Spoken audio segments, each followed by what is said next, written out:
Pasibayung Ikwa ning Mabalacat City College o MCC, ing accreditation ning Association of Local Colleges and Universities Commission on Accreditation o Alcucoa. Kay ba't may wala ing accredited status na niti kareng may nga labasan na banwa. Kinilala ning Mabalacat City Government king pamanimuna ng Mayor Attorney Gel Aquino ing tagumpe ning kolehiyo kay ba't ikwa ing level 1 re-accreditation kareng apulong programang pang-academics.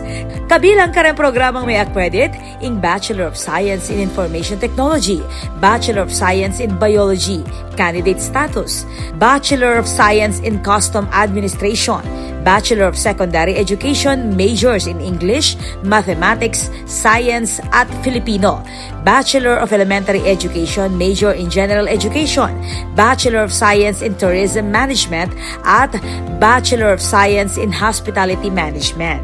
Pasalamat naman ni MCC President Dr. Sunny De Guzman king balaw sa suporta ning LGU, partikular na i Mayor Aquino na agpangkaya meging maragula parti king panyulong at tagumpening institusyon. May kisan metong mo naman king pamagkilala king Mabalacat City College na Vice Mayor June Castro at rayong konsehal adin na councilors Marjorie Sambo, Ike Morales, Benny Hoxon, Patricia Acorda at Errol Soliver.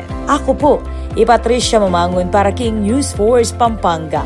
Balitang totoo king Balen, susuyo.